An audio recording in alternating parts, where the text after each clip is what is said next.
Hello, my name is Daniel Francis, and this is my best friend, my girlfriend, my co-host, Katie Ludlow, and I am a Swiftie. And I am not. And this is our songs, our films.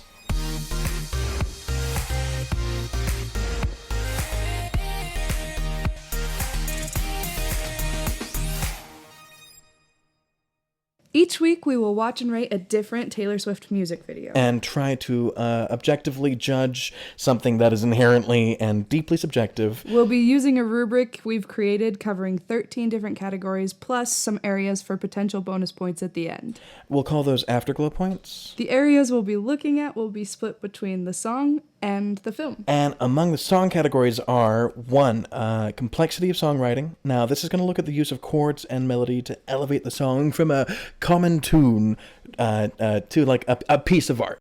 2, performance, both vocally and instrumentally, their technique, quality, and execution. And 3, expression. This is going to tell us how well the performance moved us. 4, lyricism. This is like a sterile look at the construction of the lyrics and flow of ideas. Number 5, message. That's going to be what the lyrics and songs as a whole are trying to tell us or make us feel.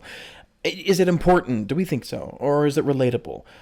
Did I latch on to it? Did I care about it? And among the video categories, we have 6, cinematography. That's going to be looking at the use of camera, angles, framing, etc. 7, the color and how iconic, deliberate, and planned the use of those colors is. 8, we have editing. When do they cut? When do they not? What do they choose to show? 9, costume. This includes hair and makeup. Is this all cohesive? Is it memorable? Does it feel like it fits within the song that she's singing? 10, scenic design, including special and practical effects. How cohesive is it? Does the setting help tell the story as well? Or is it simply a place for Taylor to perform in? Number 11. This is performance. Now, this is moving less from the video and its production and more into the portrayal of the actors. This will be the quality of their acting, how well they deliver their lines, if they look like they are performing and not just saying words.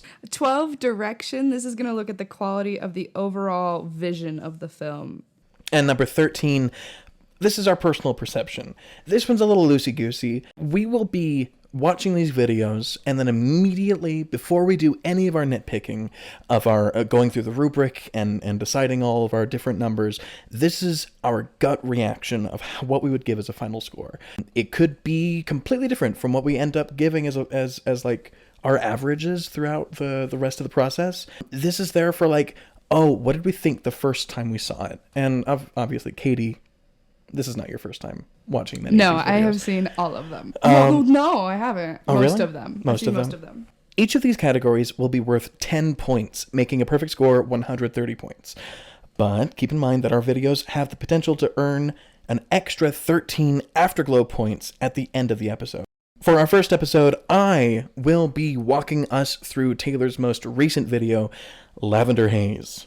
Before we get started, we need to go over our personal perception points, which is just our very gut feeling reaction. My personal perception for this music video, Lavender Haze, is a 9. A 9? A 9. I really liked it. Wow. I'm excited to get to talk to you about this. Wow.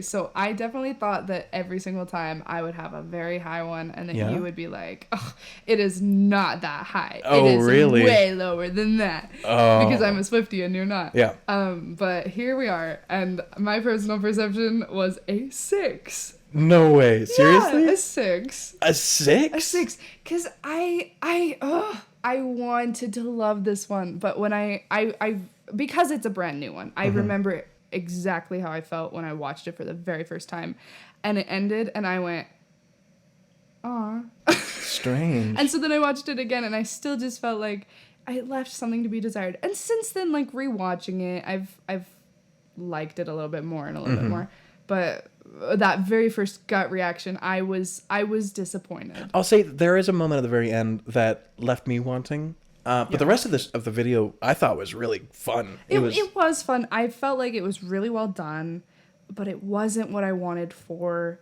Lavender Haze. it was a song that I was You liked in the song love a lot? with, Gotcha. and I was not in love with the music video. Gotcha. But it is above a 5 because it was well done. It was well done. Even though it was not my cup of tea. Okay. Well, let me tell you a little bit about Lavender Haze. This video was released January 26th, 2023. And if you didn't know this, Katie, it's from the album Midnights, which was released 3 months earlier, October 21st, 2022. Which, for the record, was 3 days before me and Daniel started hanging out. Yeah. So it's a little special to both of us. Before we get into the actual video, can I go through a couple credits? Absolutely. I want to give a little bit of credit to those who made it. First and foremost, Taylor Swift. She's credited as, and I pulled all this from Wikipedia, but Taylor Swift is credited for vocals as a songwriter and as a producer. And then Jack Antonoff, I take it, creating partner? He helps produce her, like, the sound of her songs. The sound of her songs. Okay. So yeah, he's also a songwriter, he's producer, he does a whole bunch of instrumentals for this song specifically. Exactly. Jahan Sweet and Dominic Ravinius, they do a whole slew of instrumentals throughout the song. Zoe Kravitz is a name that I recognized. She was a co-writer for this song, but I recognized her from a whole bunch of films like X-Men First Class, Divergent, Fantastic Beasts. I was surprised to see her in this list. Others like Soundwave, Sam Dew, Braxton Cook, Laura Sisk, Ken Lewis. I'm going to butcher this one. Serban Gania and Randy Merrill. These were all engineers and others in the production of this song. Oh, and it was also distributed by Republic Records. This music video, the video itself, has 19.5 million views as of the recording of this episode, and has been out for only about 20 days. Isn't that insane? That's insane. That's like 1 million views every single day, and that's not exactly the whole story. In its first 24 hours of being released, Lavender Haze got over 16.4 million plays on Spotify, which made it the second biggest opening day for a song literally ever in Spotify's entire history. And I want you to guess. The song or the music video? The song. The song. I want you to guess what the first biggest song in Spotify's history of all time for opening 24 hours. What is the first biggest song? I'm gonna go Blank Space. Not Blank Space. Unfortunately, it is Antihero from the same album. It debuted, so Lavender Haze debuted at number 2 on the Billboard Hot 100, right behind Antihero. Lavender Haze had 41.4 million streams when it debuted, 2,800 digital downloads sold, and 2.4 million airplay audience. Taylor Swift became the first musician to have the top 10 spots in the Hot 100 simultaneously. You told me this forever ago. It was crazy. She also simultaneously occupied the top 10 of streaming songs and digital songs, all at the same time. Midnights also became the first album in history to even have 10 songs in the top 10 ever. Like, isn't that insane? That's insane. Midnights blew the music industry out of the water, and Lavender Haze is one of those songs. I mean, I haven't actually listened to the entire album. I've chosen not to try to keep my opinions on this podcast a little bit more, like, not sterile, but like removed. Not removed, but like pure. Right. From an outsider's perspective. But once you've seen all the music videos from this album, then I get to show it to you. The whole album. Oh, in succession. I'm sure that I'd love the majority of the album. I think you would. We open to a shot of Taylor's feet, and that is there so that the weak-willed have something to think about for the rest of the song. I saw so many tweets about the feet, because so many of us watched the countdown to the music video. We knew it was coming out at midnight, and we waited, and there's a little countdown timer, and it gets 3, 2, 1, 0, feet. Yep. And so many tweets were about, like, what a jump scare it was. Taylor, put those dogs away. It was funny. It would have scared me a little bit.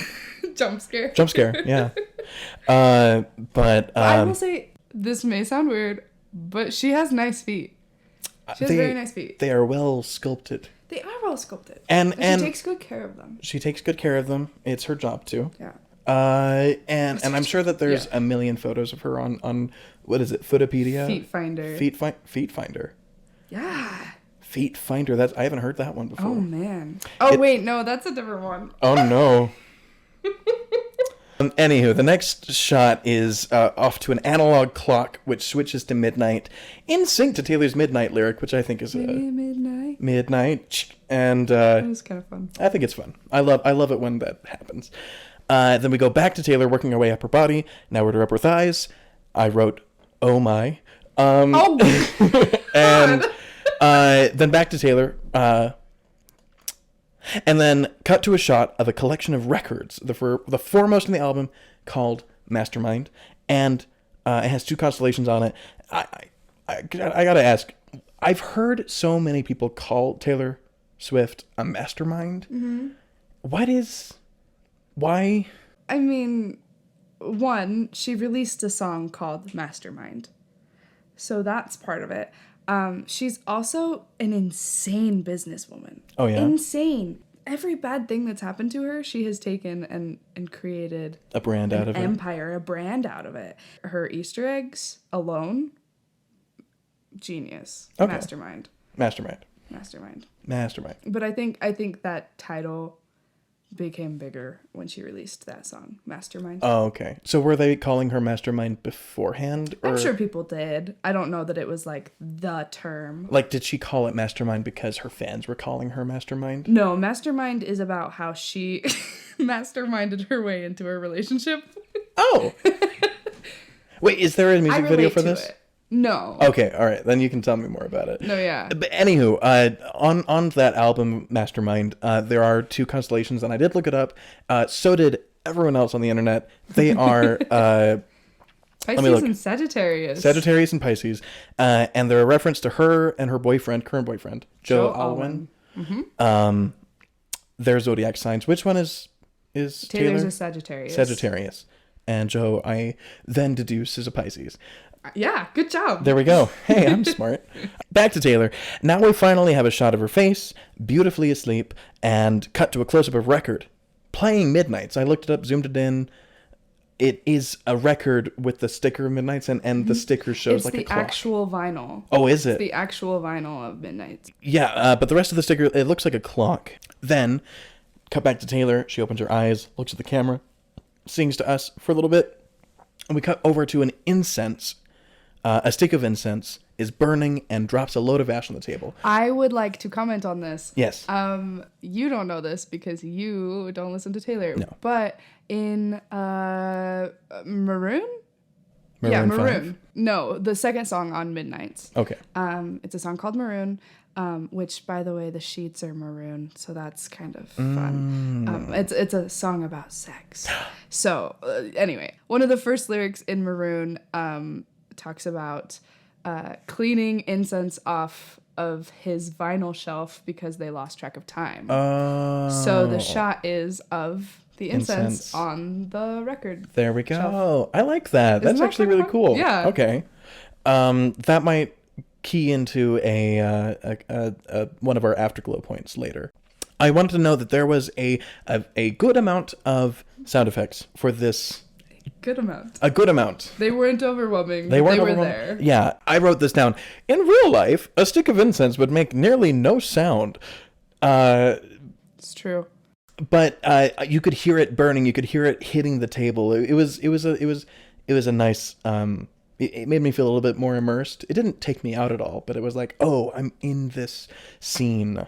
I'm there. I can feel the incense falling to the table. I liked it. Have you ever watched videos of Foley artists? You mean Foley artists? Foley. I swear it's Foley. I'm pretty sure it's Foley artist. Well, regardless. Regardless, it's. I mean, it is spelled that way, but I swear I've only heard Foley. Well, we'll let our listeners decide. Okay. Come at us at OSOF Podcast on Twitter. I know it's a dying platform, but oh well. I love Twitter. Or you can email at us. Ew. email at Give us. them the two worst options. The two worst options. Our email is oursongsourfilms@gmail.com. But what's up with the Foley artist? Oh, nothing. I was thinking about how they had to make the noises. The incense sound. I made a little guess at what they used, and I think they used maybe a candle or muted out a campfire of some sort. It sounded like there was something crackling. Anyways, now we get an actual title card crediting Taylor's writer and the director. And then Taylor looks over at the man in the bed with her. I'm going to refer to this man as her love interest. We can refer to him by his name. Or his name, which is Laith Ashley. We get 4 shots synced to the beat of the song, and I think that's always so satisfying. 4 shots of him, like, I don't know, shifting, grabbing himself, whatever, flexing. There's one of flexing, very satisfying. It's very satisfying. He's a very attractive man. Very attractive man. I want to talk about Laith Ashley, but I want to get this in here before. That technique of matching editing aspects to the music is apparently called Mickey Mousing, after the widespread success of old Mickey Mouse cartoons. Though I swear I've heard another term for it in, like, when I've talked about Edgar Wright with my brother and whatnot. Specifically in his films like Hot Fuzz or Scott Pilgrim vs. the World, which I think you would really like. It's very funny. I don't know any of these things you're saying, but it's okay. I'm here. I'm listening. Hot Fuzz is a movie where they make fun of like police dramas where they like get all the guns out and go guns a-blazing. It's funny. Now, can I take a second to go into Laith Ashley's whole story? Oh my gosh, I'm in love with this man. I'm in love with you, but I'm in love with this man as well. It's okay. So, Laith Ashley, 33 years old, grew up in Harlem, New York. By the age of 9, he was knee-deep in boxing, baseball, and sometimes, and especially basketball. And he played sometimes even on the boys' team because, and I say sometimes, because this man is a transgender model. And I think that is phenomenal. And he came out as homosexual at 17, hated calling himself lesbian, and at 19, he realized he was trans after seeing YouTube videos produced by trans people. Oh, that's so cool. Isn't that awesome? His name is Laith, which is Arabic for lion. Wow. Because he was inspired by the works of by Laith Hakim, who is a YouTube artist and musician. Mm-hmm. Laith Ashley studied business and psychology and went on to work as a social worker for LGBT homeless youth in New York City. Oh my gosh. He then began his pursuit as a model and actor and was the first ever transgender man to be featured in a Diesel campaign. Diesel is a fashion line. Okay. Italian clothing company. He's just phenomenal, and everything he does is super great. Oh my gosh. And I think he's awesome. Amazing. I wrote in my notes that he did everything perfect. No notes for Laith. Mm-hmm. No notes for Laith. Especially later when he's suddenly a weatherman. But we'll get to that later. We zoom out to see a storm cloud hovering over Taylor. This is very clearly a VFX. But she looks up to it and is like, I'm sad, I'm gloomy. You don't really read into my melancholia. That's the lyric. Melancholia. Which is a fun word, melancholia. It's a fun word. She uses fun words, and I like it. She strokes over Laith's back, and finds a constellation there. Okay, I have some beef with What's up with this? Listen, I know that it's fake. I wasn't expecting to actually see real constellations on Laith's back, but it looked really fake. And I hated it. It is. It felt like corny. It was fake. Like, so obviously fake. But, like, and it wouldn't have bothered me as bad if the rest of the... I mean, maybe it would have bothered me more. Who knows? Mm-hmm. If the rest of the like, effects in this video were poorly done... But, wow, all right. But, like, we're in space. I mean, not to give away the ending, but we're in space with giant fish and it feels so real. Why can't we make the constellation expressions on Laith's back look good. He deserves better. I think they look all right. It's just it's too soon in the video. She's not high yet. She's not high yet. She's not high yet, which is or the maybe next... she was. Maybe she's maybe coming she off her was. high. I don't know anything about being high. The next shot, she strikes a match, and after that, we have a huge slow motion bellow of fog coming out from underneath her bed, very clearly alluding to her lighting up a joint or something. And TLDR, drugs. And is it Purple Haze in that one, or is that later? I can't remember. I think it's purple. I can look it up. It's lavender. Sorry, lavender. I didn't want to say lavender a million times, but that's what this episode is. Anywho, so now we have a couple shots of Taylor dancing in this lavender fog. In this purple fog. In this purple fog. You're going to come up with so many ways to say it that isn't Lavender Haze. Words for purple. Anyways, she's dancing around, having a whole bunch of fun. And now we transition into a new scene entirely. This is a very 70s feeling living room, where the previous room, we were in a bedroom. It felt like a bedroom. I didn't really... And it was... The scenic design in that first room was beautiful. It was great. Like it was cohesive. The colors were beautiful. It felt lived in. Yeah. It felt like a real place. And then... And I'd love to take another look at the video. I mean, I poured over this thing. The bedroom didn't scream 70s to me. It felt modern to me, other than the record. But like, people have records still, right? Well, and I could see that it was 70s, but it wasn't like this is 70s. It was like maybe this is a home from the 70s that they are living in. Yeah. But now we're in her living room, and this is super 70s. We've got a lavender-colored back wall. We've got the shag carpet. We got like a green, a yellow. I can't. It's remember. like that yellow brown. Yeah. It's and then god ugly couch. It's. I mean, I deduced points for scenic design solely on this couch. Are you kidding me? No, I'm not. It's so ugly, and it doesn't match the rest of the things. No, I think it's beautiful. I mean, I don't think it's beautiful. I think it fits the 70s. It definitely fits the 70s, but I hate it.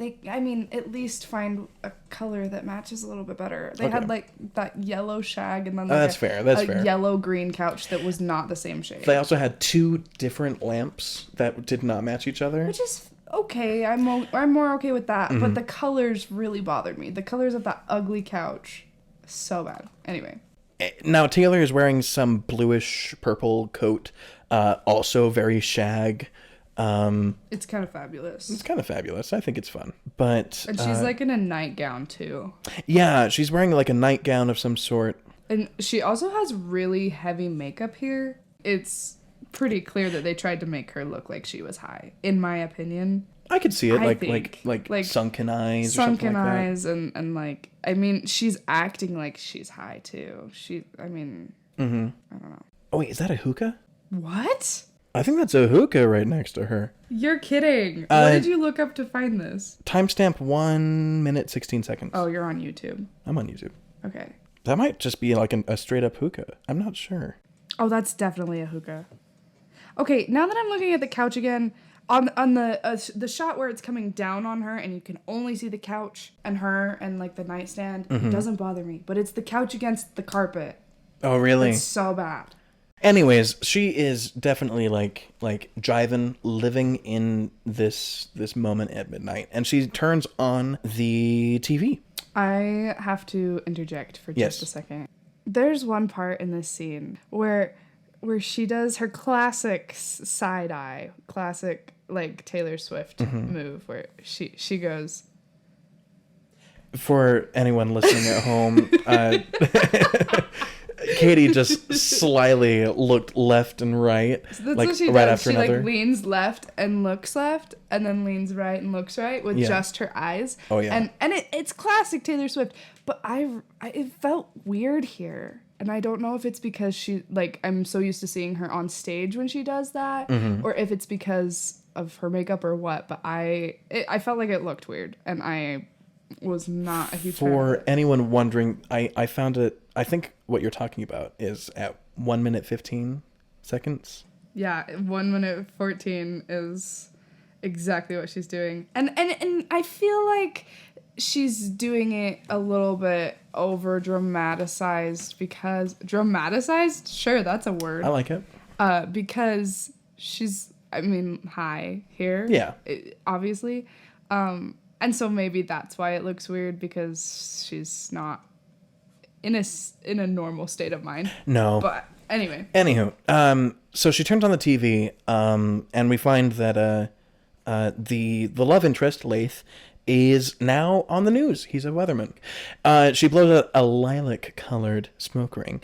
And that smoke ring, I actually pointed this out to you, and you hadn't noticed it. I didn't notice this, no. It's a clock, and it turns to midnight. I feel like a lot of people probably noticed that. They and probably I'm just did. Stupid. But I felt pretty cool. Anyways. Easter eggs. Little Easter egg. Because I'm not a Swiftie, I like the ones that I can get. that are clear. That are clearly like oh, this is from Midnights. So Right. yada yada yada. Another one, another reference is the forecast says forecast at midnight. It also, the forecast has like some temperatures on it. yeah. I wanted to find out all of the cities that they were like putting a reference on. People have speculated because of where she's going on tour. Oh, really? That those are in reference to her Tour dates? tour cities, tour dates. Maybe, but I don't think she's going to St. George, Utah. no. Does she have one on St. George, Utah? There's one that Laith is covering it most of the time that you see it, but I'm pretty sure it's at St. George or Cedar City. We're recording from so Utah, right. and so that's where I initially looked. You're so right. That's funny. It is 88 degrees in St. George, Utah at midnight in this, which is pretty hot. I mean, it is a desert down there. 13s are on. Yes. 2 of them, and I think that's where people were speculating. Oh, something special is gonna happen here because it's 13. My guess at where those 13s was. 13s were sorry. Actually, I didn't have a guess for where it was in Michigan. I looked at Google Maps and there was no significant city up where that 13 was. But the other 13 was near Evansville, Indiana, or Nashville, Tennessee, which Nashville made more sense. It's definitely Nashville. Are you kidding? This is Taylor Swift. And so that's another 13 degrees. And then I looked it up. I was like, oh, well, maybe this is like where... Well, actually, where did Joe Alwyn grow up? Or where was he born? He's from London. Oh. Or maybe not London, but the UK. He's immediately a lot cooler. He's British. Did you not know that? I did not know that. Man. Yeah, he's British. Joe. He's Joe now. Alwyn. She has a song called London Boy. Oh, really? About I assume British. Joe Alwyn. He's got to be from London if the song is London Boy. or maybe she has no clue. She's like British. He's just from the culture. UK. He's from the UK somewhere. So best guess is no. So I looked up where Taylor grew up, and it's a place called West Reading. Mm-hmm. And there is a temperature over there in eastern Pennsylvania where West Reading is. It's 68 degrees. So I don't know if that means anything. She notices something on the TV. That's my next note. What does she notice, Daniel? I don't know. Maybe she notices something is not quite right with what is behind Laith. Wait, or something. I forgot. Laith is obviously her lover. He's in bed love with her. interest. And now he's on TV. Uh-huh. She has a line in one of her songs in Midnight where she says, "Karma is the guy on the screen coming straight home to me." Oh. And obviously in that lyric she's talking about Joe because he's an actor. But okay. But that's what this is referencing. A lot of people are Have I seen Joe in any movies? I don't know. I haven't, so I don't. Was he on a Super Bowl ad or something? No. I'll show you sometime. Okay. But yeah, that's what that's referencing. Anyways, so she drops her lavender faux fur jacket thing, and begins just crawling on the shag carpet towards the TV. And inexplicably, a whole bunch of I think this is lavender, starts growing out of the shag carpet. Which is, I mean, she's high, so... Because why not? Why not? Now, she gets the TV, she gets to the TV and she just grabs the TV like it's a set of curtains and rips them apart. And behind it are inexplicably a window into space with a bunch of flying koi fish. It's magical. It's magical. Anywho, this right here, I wrote, here we go. This next shot is the poster shot of this whole music video. Taylor is bathing in a bath bomb of cloudy lavender water with lavender petals floating in it. If haze was a liquid, this is it would be this color. It's this. And she is swimming in it. And oh my God, can we talk about the color? Like, this is the color. I wasn't upset with the color for this music video, but I wanted this color everywhere. Mm-hmm. First of all, I want to drink this color. Yeah. And I just want the whole music video to have this as the color. If you drank it, what would it taste like? I feel like it tastes like Pepto-Bismol. No, that's what the Cat in the Hat stuff tastes like. Oh, okay. From the live action Cat in the Hat. The live action Cat in the Hat has the exact same goo, except for it's pink, and then later it becomes purple, and it looks exactly like this Lavender Haze. If I had to drink this, I haven't thought about it, and I'm deciding right now it would taste like bubblegum. Bubblegum. Bubblegum.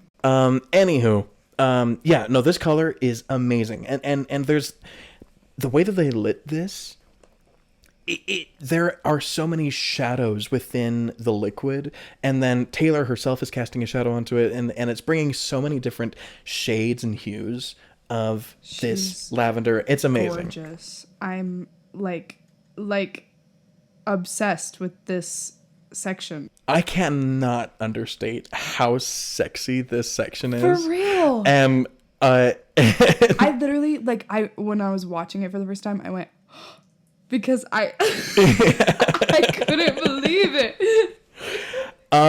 Anywho, we cut away from her bathing in the lavender goo, to another shot of her fully clothed. By the way, thank you for clarifying. Yes, fully clothed on her shag carpet in the field of lavender, and then we cut back to her in this lavender soup, and I'm gonna skip over the rest of this part. I do want to say though, her lipstick is beautiful. Lipsticks are beautiful. I can't decide if it's purple. I like want to say it's like a red, but the lighting makes it purple. I could see that. But it looks fabulous, and it's just really well applied. That's all I have to say about it.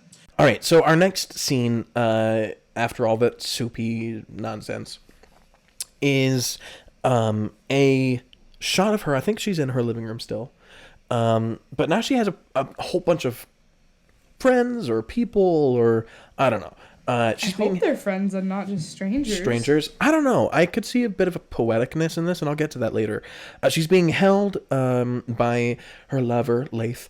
And honestly, I would want to be too. Yeah. Also, they're so cute together. They're really the way cute they're together. just like holding each other, and like nothing in the world matters. And I feel like that's kind of poetic, like the way that they chose to do that. They're in the middle of all their friends, and they're just with each other. Right. They don't care what's going on around them. I don't know what Joe Alwyn looks like, and in my head, he looks like Laith Ashley. You will be sorely disappointed then. Oh no! Is Joe a schmo? He's not a schmo, but he doesn't look like Laith. Okay, I guess Laith is a model. So Laith is a model. Joe is an actor. I know I'm commenting on the colors a lot, but I don't love the coloring of this scene. This one's very, very cold. It's very cold, and it's a green cold. I could see it. Yeah, I can see that a little bit.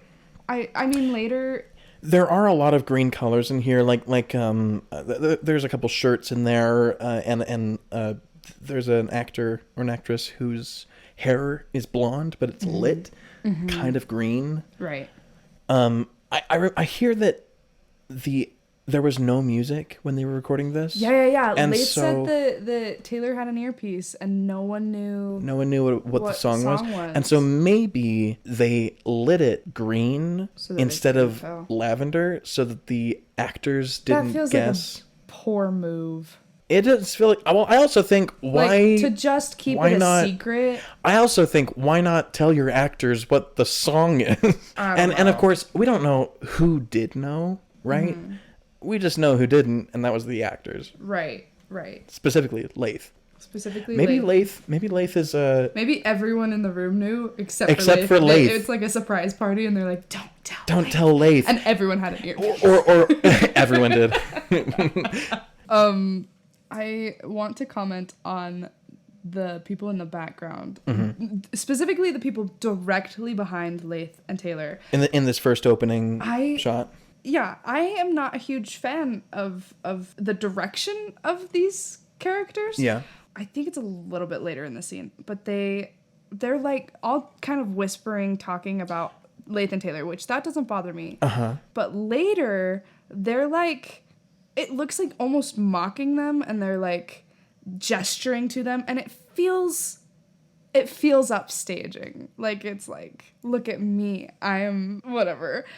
And I don't think that's what it's meant to be. Maybe. I was listening to the lyrics, and the kind of the message of the song itself. If I was not watching the video, what I thought the song was trying to tell me, I feel like they are commenting on Laith and Taylor, and are for like expecting something from them, or like mocking them in a way, or whatever, and like everyone in the world thought Taylor Swift just makes songs about her ex-boyfriends. Right. You know, that's all she does. And I've gathered that she said, I'm sick of this. I'm tired of everyone saying that I'm just a hopeless romantic, yada yada yada. Right. In this song, the lyric that I'm thinking of when they're mocking her or whatever is, I'm damned if I do give a damn what people say.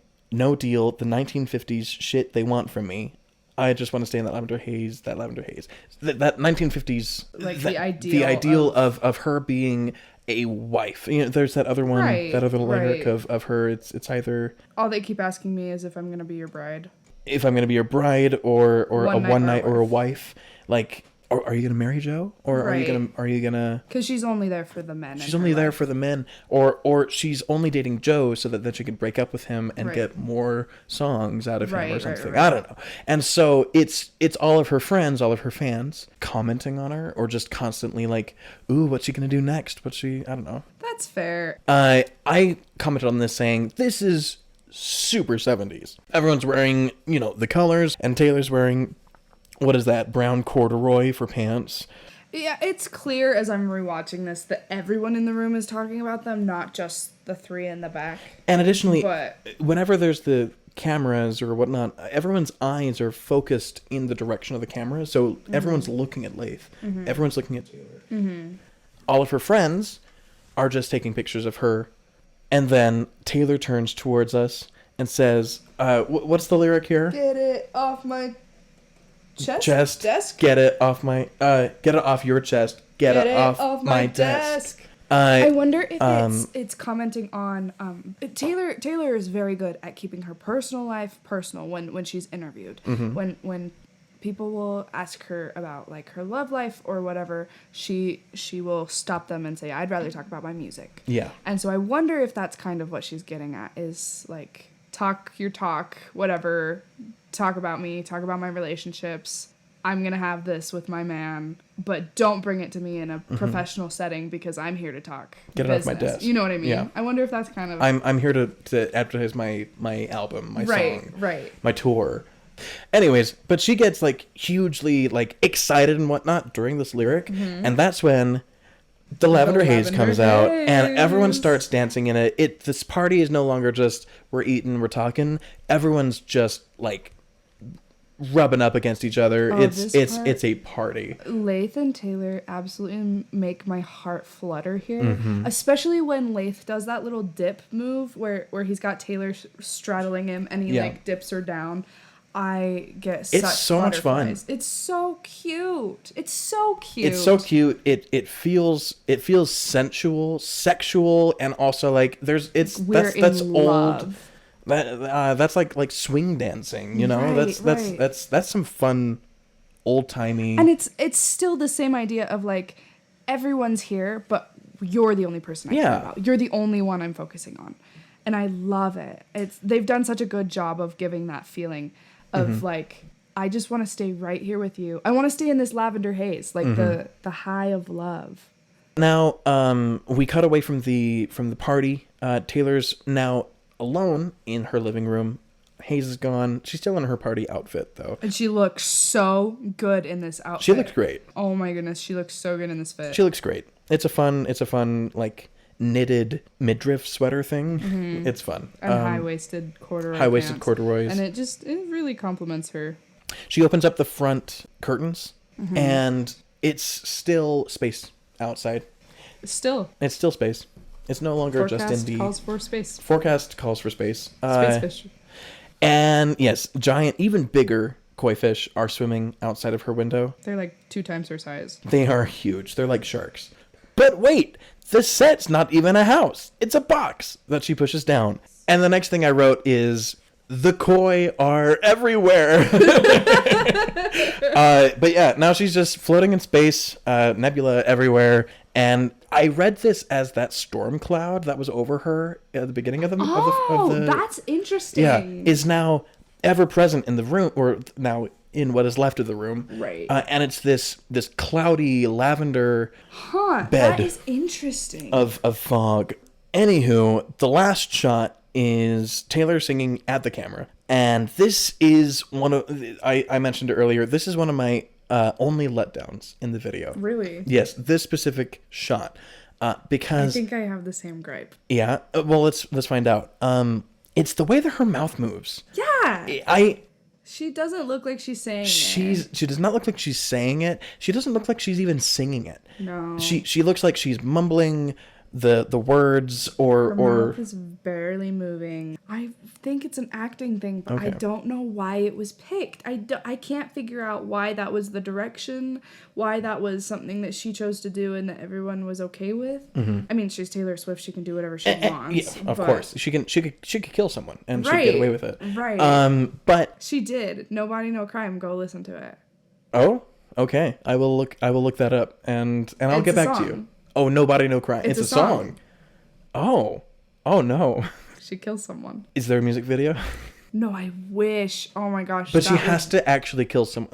Like this has to be like American Psycho kind Oh my of. gosh, I'm sending you the song right now. Okay. In any case, my gripe with it was that she could mutter it or mumble it or something, but what I'm hearing isn't that. And Yeah, she doesn't look like she's like trying to like normally when you lip sync you try to look like you're saying what you're hearing. But it doesn't look like she's trying to look like that.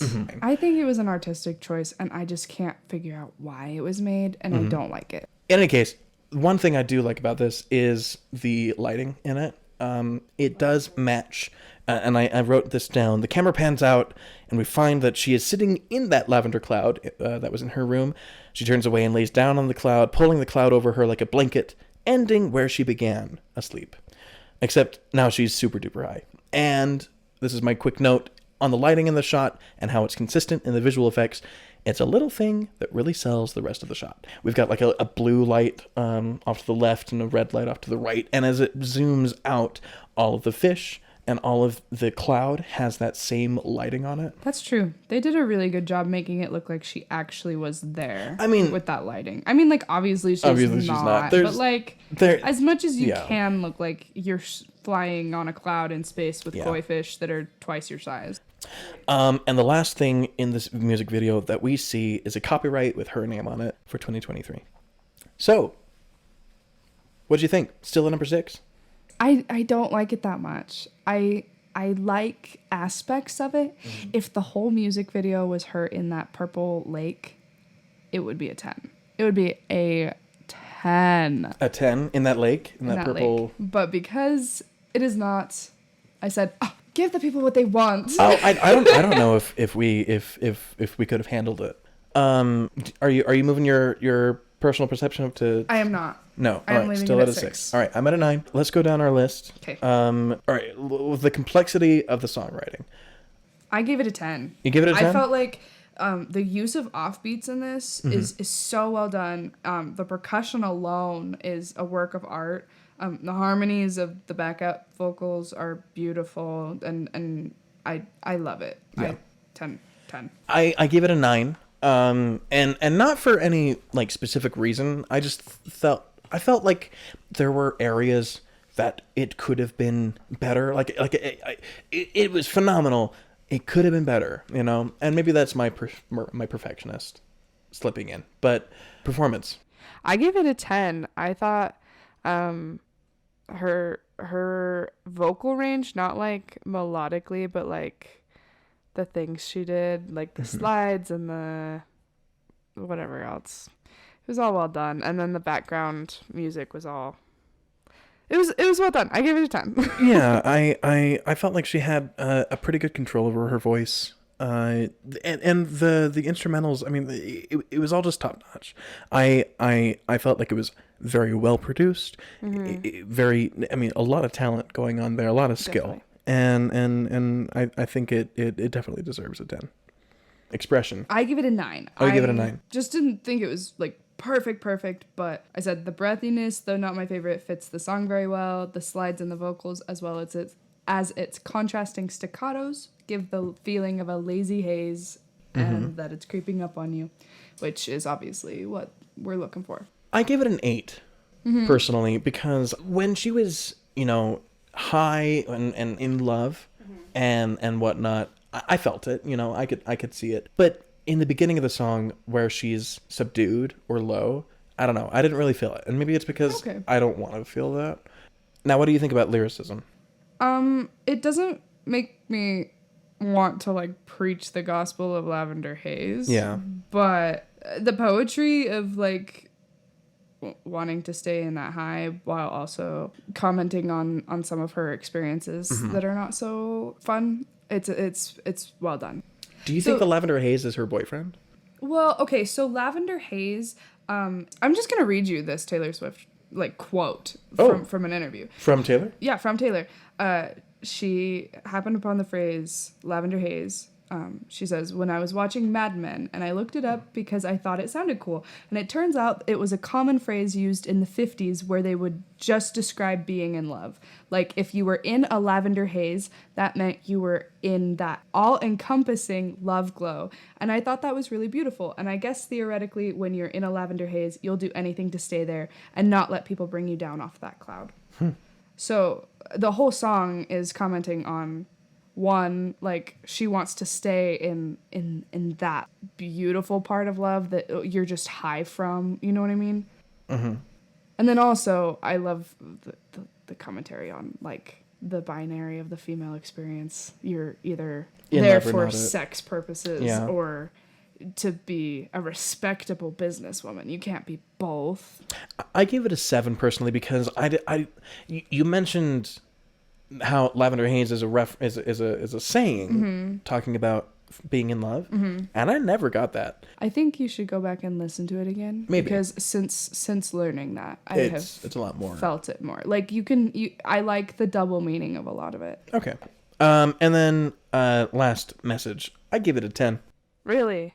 Yeah, because it's like it feels like a culmination of what I vaguely understand of Taylor Swift, of like, I am this icon that everyone knows, and everyone has an opinion on, oh, I'm dating another guy, it's just to get another song out of him, you know, and this definitely felt like I don't care about it, you know, and it's not just like an angry like, you know, back off. Right. It felt like I'm just not going to care about it anymore. Yeah.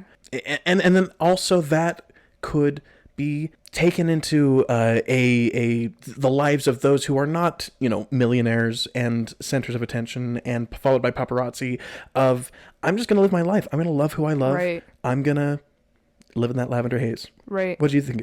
I gave it a 7. I originally was like, it's just another love song, which, not that there's anything wrong with that, but I didn't feel like it was like hard hitting. But I liked the commentary on society's expectations of women, especially, I mean, obviously her. It's reminiscent of her experience with things, but yeah. For cinematography, I gave it a 10. What'd you give? I gave it an 8. I said nothing to write home about, but they were well done. I gave it a 10 because there was plenty of Variety? there was plenty of variety in the collection of shots. And especially like during the lavender soup, one would think that there was only so many ways to take a picture or like to film that. That's true. But they had plenty of different looks, different angles, different shots, different poses. This is fair. It was a lot of fun. Anywho, the next one, color. I can guess your. Really, I want you to guess. I think you give it a 10. A 10? Oh no, but you didn't like some of them, so I think it's 9 or an 8. I give 7. No way, seriously? Yeah, do you want to hear? Well, first, My exact- I gave it a 10. I thought it was on point for most of it, and the lavender, that was such a beautiful like slew of colors. I still think that a lot of the earthy tones is a little bit bland, and I'm not a huge fan of orange, but it definitely evokes a vibe, and it worked. What do you think? So tell me, why did you give it a 7? My exact note, the first part of it says, listen. Oh. I know there were plenty of purples in this video, but I wanted more. More purple. And then just some of the points that I made. I said I want less blue tones and less warms. And I knocked down a whole point because of the couch. I said I wish the purples had been more prominent. Would give it a 6, but that purple lake is gorgeous. So you took it down a notch for the couch, but brought it right back up for the purple lake. For editing, I gave it a 10 as well. Mostly because I really enjoyed when it would like sync up to the beat of the music, especially with the 4 shots showing off Laith. That was like on brand. I really like those. It fit the beat. It fit the feel. Like, oh, we were introduced to Taylor, and now we're introduced to Laith in a very similar fashion. And I really liked it. It felt like the song was becoming a part, or the video was becoming the song. I gave it a 7 because during the bridge of the song, I craved faster cuts. I wanted talk your talking, go viral. I would love that as well. And it was not that. And so it just felt a little bit slow. It felt slow. Costume, I gave it a 9. I don't know anything about costuming, but it felt all aesthetically appropriate to the set. What did you think? I feel bad that my scores are all so much lower than yours. Oh, it's okay. We'll get around to one that I don't like. I gave this a 7.5 for costumes. 7.5. I felt like Taylor's were good. I didn't love the background characters' colors. Scenic design, I gave this a 9. Again, I said it would be a 10, but if not for that couch. The yellow-green couch, it was so ugly. Oh, and also, I think I only knocked it down half a point for the couch, but then I decided to knock it down another half point because I really did not like the CGI on Laith's back in that first scene, the constellations. That's right. It just felt real, or not real, unreal, and awkward. It felt unreal, awkward. It felt out of place. Yeah. I give it a 10. I would have docked it for some points for like the, I don't know, there were a couple spots that felt a little awkward, but the rest of it just felt so on brand. Right. And like, yeah, I get it. This is a real place. I like it. All right, now going over to like the acting sides of it. What do you think about the performance? Oh, I also wrote a paragraph about this one, I'm realizing. And in this, I also said, Laith is phenomenal, incredible, beautiful, perfect. I cannot stress enough how much I enjoyed his performance. So it was the partygoers and then that side eye that Taylor does. Oh, you didn't like that? And the last lyric where she doesn't move her lips. Those are what knocked my things down. That being said, I would like to point out some good things. She did amazing in the lake, not just because she looked hot, but because she like really sold it. Really something. The dancing was so well done. Even when she was dancing by herself in her bedroom, that was really well done. So I do think there were good things about it, but I only give it a 6. Wow. Wow, that's really low, actually. It is really low. That's surprisingly low. Yeah, I gave it an 8. I wasn't upset with the party goers. I wasn't upset with Laith, especially. Oh my. The only bit that I really didn't, enjoy was the end. And that You didn't want it to specifically. be over. Well, yeah. I didn't like no, that it was over. I really didn't like that last line that she's saying. When that happens, when I feel like what I'm hearing does not line up with what I'm seeing performance-wise, that's gonna take off a lot of points, because it pulls me out of all of the suspension of disbelief that the music video wants and needs from me. It's a song about people singing and dancing and whatnot. Which brings me to my last one, the last category, direction. I gave this an 8. I might lower it to 7.5. I also gave it an 8. The fact that the actors didn't know what they were acting for, I take issue with that. I think it's fun. I think it's cool. I like, oh wow, we're keeping this so secret. But for the sake of your art, for making a good video, tell your actors Yeah. what you're doing, so that they can know what they're being a part of. My big thing with this one was the partygoers. I just wish that they had been directed to be a little bit more clear with what they were doing, because I felt like it was awkward and not natural. But like, knowing that they weren't aware of what they were acting for, like, I wish that there had just, even if they didn't know what the song was, which I wish they did, but I wish there was more direction on how to be more concise. Now, I want to point out some really good things about the direction. I mean, why I'm still giving it such a high score is the conception of that purple puddle. That's inspired. I think that was really cool. I think it was great. I think it was really good. Afterglow points. All right, Afterglow points. We'll be basically releasing both of our scores independent of each other, and then we will agree on the Afterglow together. So it will be a modifier. It'll be a modifier. It won't actually affect the overall score. And it will be the same for both of us. Yes. The first category is personal perception bonus. So this is based on the personal perception score that we gave at the very beginning of the episode, that's just based on our gut reaction.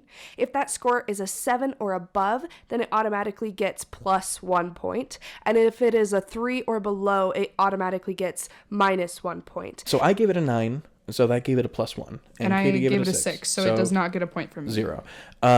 So we're at a +1 currently for Afterglow. Callback points. These are going to be 3 separate points for references, Easter eggs, callbacks to other songs, and those 3 points are as such. If the callback is clear, it gets 1 point. If it is cohesive with the rest of the video, if it doesn't feel like, oh, she just threw that in there to be an Easter egg. Yeah. For no reason. For no reason, then it gets another point. And then if that same thing is also clever, if it's like a little bit more layered or nuanced or Right. like you got to like do a little bit of digging, if it's able to manage both of those, then it gets another point. I argue that it deserves all 3. And I think so too, but I wonder if we chose the same thing. What was your callbacks? Oh, I have a lot. I want to hear what you have. Oh, well, I only chose like one of the many. Oh. I went with the zodiac signs. Okay. Because it fits with the space theme that we get later in the video. And then using the zodiac signs to represent, their individual like zodiac signs. Right. I thought that was clever. Right. So I gave all 3 for those. Okay, I have a list. Oh. And then I'll focus on the one that I think is probably the best. So I have the Mastermind vinyl, the incense on the vinyl shelf, the maroon sheets on the bed, the Pisces and Sagittarius constellations, the fish, which is debatable what it's pointing to, but there's a few things it could be. The guy on the screen coming straight home to me, and the temperatures at 13. That's what I wrote. There's probably more. I think my favorite and probably arguably the best was the incense on the vinyl shelf. It's subtle, it's clever, but it is a direct reference to a lyric from incense song. on the vinyl shelf. Yeah, that they left too long. I'd agree with that. So clear, cohesive, clever. It's not taking away. It's not. I don't know. Okay.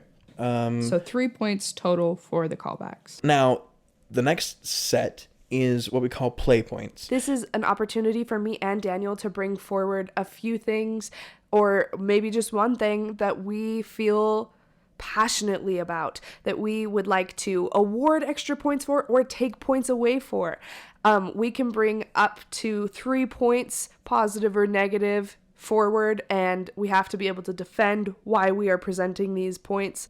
I wanted to bring forward my 3 things. My first point was super sexy Laith Ashley. Great. Is wonderful. An excellent one. Excellent point. I love that. And also, we both have to agree on... Oh, I absolutely agree. You absolutely on agree. Okay, that's plus 1 point. My second one is the constant use of Mickey Mousing. Okay. I really like that. That's a plus 1. And then number 3 is that Taylor Swift is just living in it, and especially the purple puddle. Absolutely. So that's my 3 points. All right, what are your 3? 3 points for the Lavender Lake. That's it. Oh my. Period. End of story. All of it for the Lavender Lake. Loved the Lavender Lake, The and purple I puddle. wanted to give it as many points as possible, and I said, you get them all, baby.